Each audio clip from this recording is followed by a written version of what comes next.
번호 5번입니다. 수업 실현 시작하겠습니다.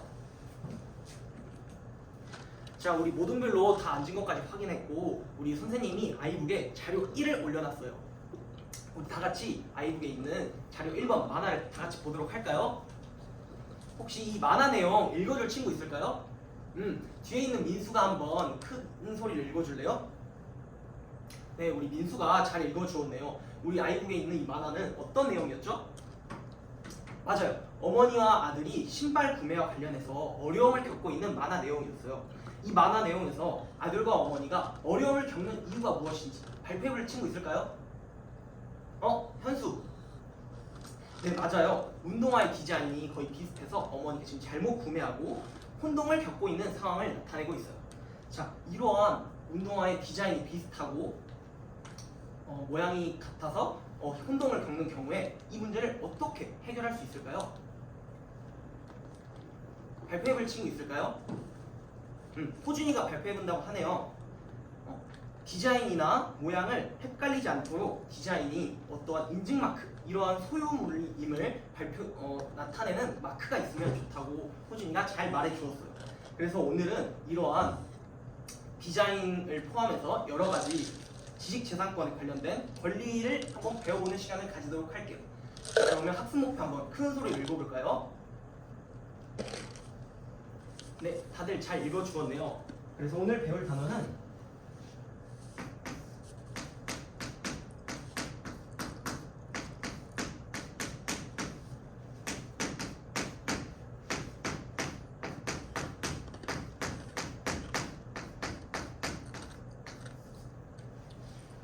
발명과 지식재산 단원이에요. 그래서 오늘 배울 첫 번째 내용은 지식재산권이에요. 우리 기계를 만드는 걸 좋아하는 상원이가 한번 이런 경우가 있다면 생각해볼래요? 우리 상원이가 연필깎이 중에 새로운 방식으로 연필을 빠르게 자동으로 깎아주는 연필깎이를 개발했다고 생각해요. 그런데 옆에 있던 진규가 몰래 그 개발 과정을 몰래 훔쳐보고 그거를 이용해서 연필깎이를 만들어 큰 돈을 벌었다고 생각해봐요. 이러면 상원이가 많이 억울하겠죠. 그래서 이러한 상원이 같은 사람을 보호해주는 제도가 필요해요. 그래서 우리 자료 2번에 키워드들을 한번 볼까요? 네, 자료 2번에 8가지 키워드들이 나와 있는데 이 8가지 키워드들 공통점 혹시 발표해줄 친구 있을까요? 뒤에 호병이 맞아요. 단어의 끝말에 권이라는 키워드가 붙어요. 그래서 이 권은 우리는 권리를 뜻해요. 그래서 우리가 첫 번째로 알아볼 것은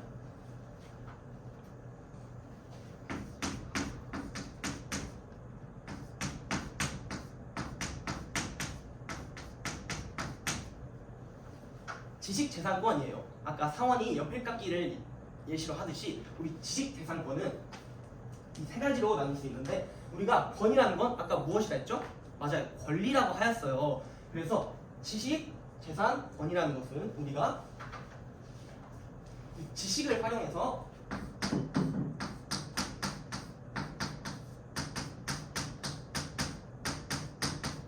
지적 활동을 하였을 때 생기는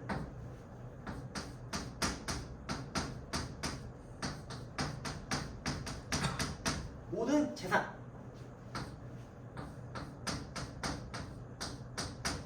대한 권리를 의미해요. 그래서 이 지식재산권은 우리가 지식을 활용해서 지적 활동을 하고 이 지적 활동을 통해 만드는 모든 재산에 대한 권리를 의미해요. 우리가 아까 자료 2의 8가지 키워드에서 다 권이라는 단어가 있다고 하였죠. 그래서 우리가 모든 키워드들은 권리를 뜻하는데 무엇에 대한 권리이느냐, 이것이 오늘 배울 내용의 핵심이라고 할 수 있어요. 그래서 이 자료 2번에 키워드들을 선생님이랑 같이 배워볼 건데 이 지식재산권에는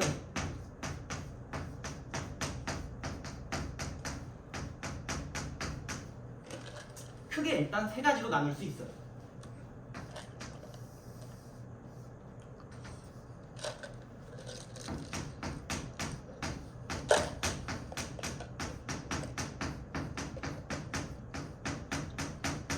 첫 번째로 산업재산권이 있고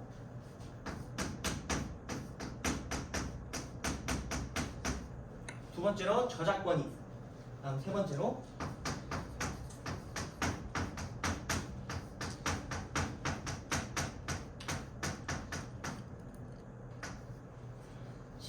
지식재산권이 있는데 선생님이랑 차근차근 하나씩 알아보도록 할게요. 자, 우리가 지식재산권 이렇게 단어를 나누어서 보면 이 지식과 관련된 지적활동에 대한 재산에 대한 권리라고 하였죠. 그래서 이것도 비슷한 방식으로 우리가 알아보면 되는데 산업재산권, 산업과 관련된 재산에 대한 권리를 의미해요.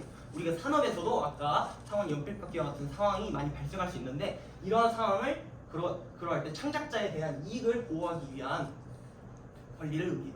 두 번째, 저작권이에요. 우리 저작권 하면은 저작물 이런 것들이 떠오를 수 있는데 우리 영화나 음악, 그림 이러한 인간이 만드는 감정을 표현하는 창작물에 대한 권리를 의미해요. 그래서 우리가 예를 들어서 우리 민진이가 우리 학교를 홍보하는 동영상을 만들었다고 생각해봐요. 그런 동영상을 만들어서 인터넷에 게시했는데 그것을 이용해서 누군가 불법으로 그 동영상을 도용하고 그것을 불법으로 다운로드해서 이익을 창출한다면 그것도 네 맞아요. 많은 문제가 발생할 수 있겠죠. 그래서 이러한 저작물에 대한 권리도 필요하기 때문에 저작권이 있습니다. 그 다음에 세 번째, 신지식 재산권이에요. 우리 제품 중에 새로운 제품을 무엇이라 하죠? 네 맞아요. 신제품이라고 해요. 그래서 우리가 방금 지식재산권에 대해서 배웠는데 우리가 AI나 4차 산업혁명 등을 통해서 많은 새로운 지식들이 또 등장했겠죠. 그래서 우리가 제품 중에 새로운 제품을 신제품이라 하듯이 지식재산권 중에서 새롭게 등장한 지식재산권, 그래서 컴퓨터 프로그램 등과 같은 이러한 새로운 지식을 이용한 지식재산권을 우리는 신지식재산권이라고 해요. 그래서 이렇게 세 가지, 산업재산권과 저작권, 신지식재산권 이 세 가지가 있고 우리가 또 오늘 배울 내용으로는 산업재산권 중에 네 가지가 나뉘어져 있어요.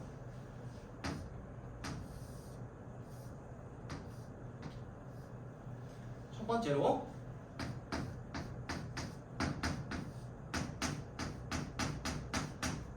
특허권이 있어요. 우리 특허라고 하면은 어떤 것이 떠올라요? 네, 맞아요. 발명이 떠오르죠. 우리가 어떤 것을 만들고 기존에 없었던 새로운 제품들을 만드는 이 발명과 관련된 권리를 우리는 특허권이라고 해요. 그 다음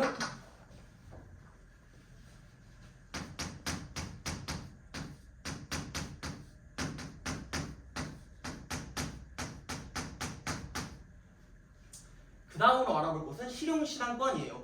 단어가 길어서 조금 어려울 수 있는데 이것은 실용신앙권은 특허권과 관련되어 있어요. 우리 여러분들 음료수 마실 때 무엇을 많이 사용해요? 맞아요. 빨대를 사용하죠. 빨대를 사용해서 멀리 있는 액체도 우리가 빨아서 마실 수 있어요. 그런데 우리가 사용하는 일자 빨대는 어떠한 단점이 있죠? 맞아요. 내가 원하는 방향으로 휘게 하는 것이 조금 어려워요. 그래서 우리는 어떠한 빨대, 새롭게 개발된 어떠한 빨대가 있죠?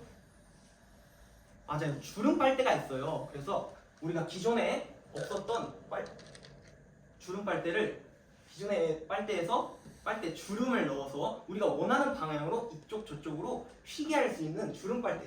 그럼 빨대는 주름 빨대를 새로 개발한 것이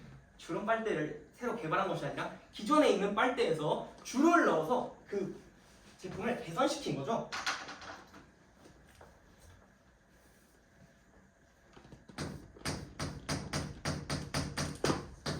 그래서 실용신앙권은 우리가 빨대를 개발한다기보다는 기존의 빨대에서 이 방법을 개선시켜서 우리가 편리하게 사용할 수 있는 여러 가지 그것에 대한 권리를 우리는 실용신앙권이라고 해요.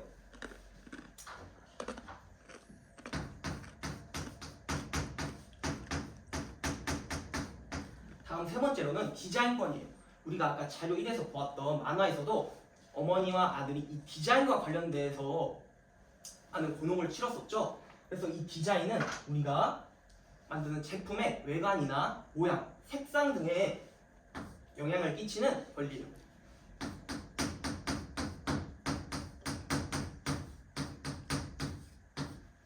그래서 아까도 비슷한 디자인의 신발이 있어서 혼동을 겪듯이 이렇게 내가 새로운 디자인의 무언가를 개발했다. 그러면 그것에 대해서 가지는 권리를 우리는 디자인권이라고 해요. 다음 마지막으로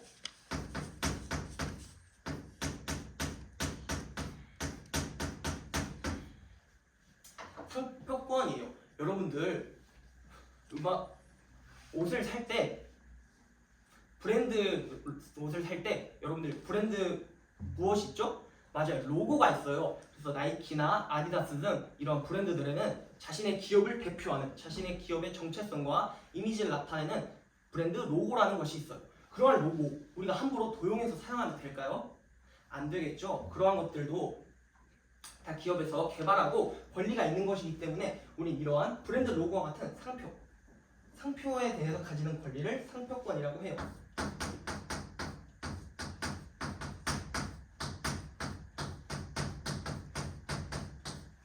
그래서 오늘 배운 권리, 여러 가지 권리들이 있었죠. 처음 배운 우리 지식재산권, 지적 활동에 대한 지적 활동을 통해 얻은 재산을 가지는 모든 권리, 우리는 지식재산권이라고 하고, 이 지식재산권에서도 많은 권리들이 있었어요.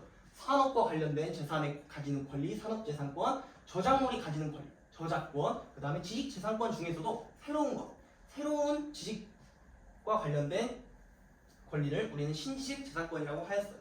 그 다음 우리 이 산업재산권에서도 또 4가지로 나뉘는데, 발명과 관련된 특허권, 그 다음에 우리 아까 말했던 주름빨대처럼 기존의 기술을 개선시킨 것을 우리는 실용시장권이라고 하고, 그 다음에 우리 아까 만화에서 보았던 색이나 모양, 디자인과 관련된 권리를 디자인권이라고 하고, 마지막 우리가 말했던 나이키나 아디다스 같은 브랜드 로고와 같은 상표가 가지는 권리를 상표권이라고 하였어요. 그래서 오늘 선생님이랑 이 지식재산권의 여러 가지 종류에 대해서 알아보았고, 다음으로는 우리 오늘 어떤 학습을 한다고 하였죠? 맞아요. 직소협동학습을 한다고 하였어요. 우리 직소협동학습에 대해서 저번 시간에 비슷하게 배웠듯이 우리 여러분들 어떤 과목을 잘 가르치는 강사분을 우리는 통칭 무엇이라고 부른다고 하였죠? 맞아요. 1타 강사라고 불렀어요. 우리 여러분들 이제 모둠에서 전문가 집단 활동을 통해서 우리 모둠원 한 명 한 명이 여러분들의 1타 강사가 되는 거예요. 그래서 모둠에서 한 가지 주제를 정해서 그 주제를 통해 전문가 집단 활동을 하고 그 전문가 집단 활동을 하고 온 친구가 나머지 모집단 친구들에게 이것을 새롭게 알려주는 거예요. 그래서 내가 개념을 제대로 들으려면 나도 열심히 조사를 해와야겠죠. 그래서 우리가 전문가 집단 활동을 해서 다시 모집단에 돌아와서 그것을 가르치는 활동을 해볼 거예요. 선생님이 20분, 전문가 집단 활동 20분, 모집단 활동 20분을 드리고 개별 평가까지 진행해 볼게요. 자, 시작하겠습니다. 자, 시작!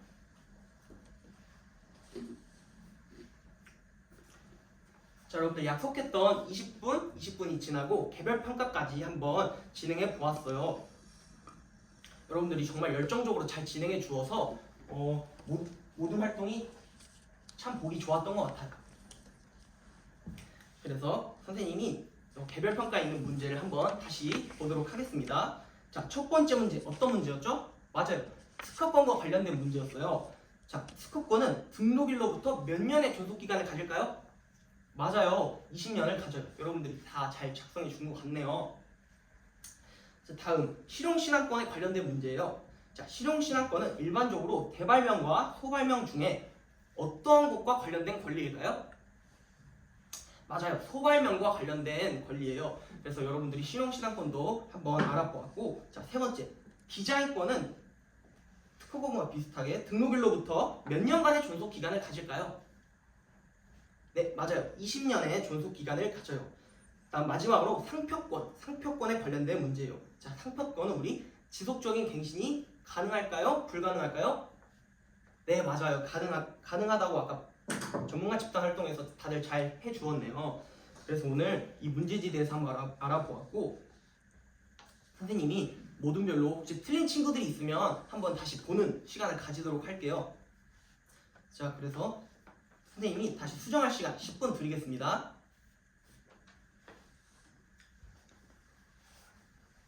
우리 A모든 친구들은 아까 전문가 집단 활동을 굉장히 열심히 하는 친구들이 많았는데, 그래서 그런지 문제지를 다들 잘 작성해 주었네요. 우리 두 번째 실용신앙권의 문제에 대해서 소발병이라고 잘 작성해 주었고, 디자인권도 특허권과 동일하게 20년 이상의 존속 기간을 가진다는 점을 잘 응답해 주었네요. 네, 너무 잘했습니다.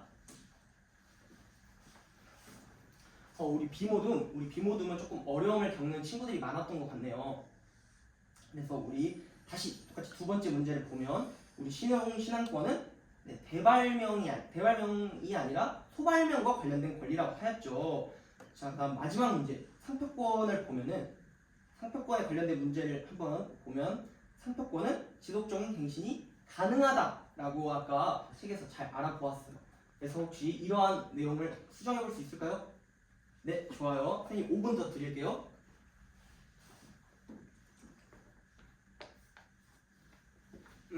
비모듬 잘 수정하였나요? 아, 네, 너무 잘했습니다. 그래서 이제 마지막으로는 우리 오늘 배운 내용을 한번 정리해보는 시간을 가지도록 할게요. 수업 시작하겠습니다.